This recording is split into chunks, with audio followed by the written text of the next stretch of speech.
Sure. Yeah, I think it's a great point, Ajay, you made is that we had already very high expectations going into this earning result, and yet it's almost a repeat or a deja vu of what happened last quarter, where they just beat the number for the current quarter and a huge guidance.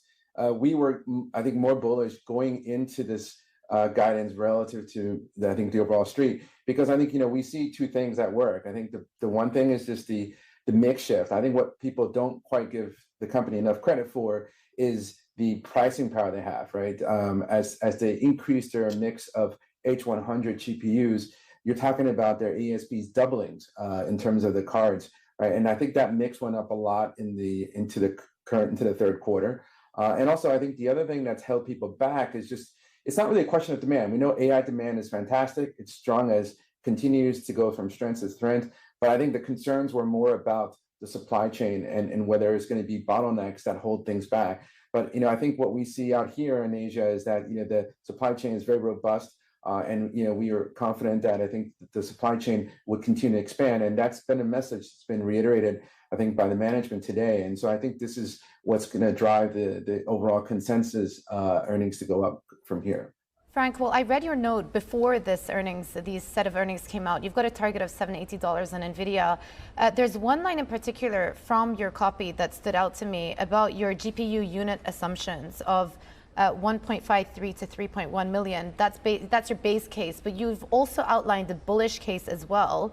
And I want to ask you about this. If you could break it down for our viewers in English, you see a potential bull case range of 3.9 to 5 million GPUs in 2025 based on higher chip on wafer on substrate TSMC capacity. Tell us what that means exactly. How do we get to the bullish case from where we are right now?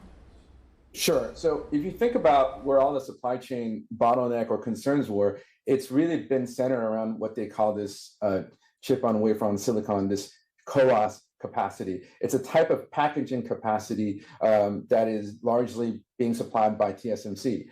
So I think were concerns that they were not expanding enough. But as we go into next year, we know that number is going to go up quite significantly. And so I think, as you highlighted in our note, we've talked about if based on the capacity that we see next year, there is a lot more potential for Nvidia to meet that the volumes to be a lot bigger than what our base case. Our base case has generally been based on what we think is the AI demand for next year. But if demand continues to outpace supply, and reach where capacity is, then there's going to be even upside to what our base case looks like next year.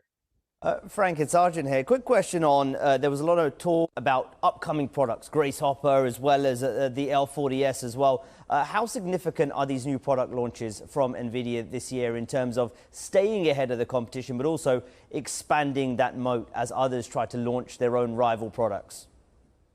Yeah, that's a great question. I think L40, this new chipset, just recently got launched, but it's starting to get some traction, I think, for a couple of reasons. The first is that if you look at the current shortages, Nvidia cannot meet the demand. So what they're prioritizing is really supplying to the hyperscalers, the people who are going to be feeding these much larger language models. So what they've come up with is another chip now that is not as powerful, as capable as the H100, but can be used also in AI, in training, as well as potentially in inference. So we think it's a very good strategy to basically to feed the overall market demand. So as they introduce more products, it can actually enhance their market. So, and the other thing that's I think is a really great thing about the strategy is that this L40S chip is not based on this CoWoS capacity we just talked about. So in a sense, it's not going to be really held back by capacity tightness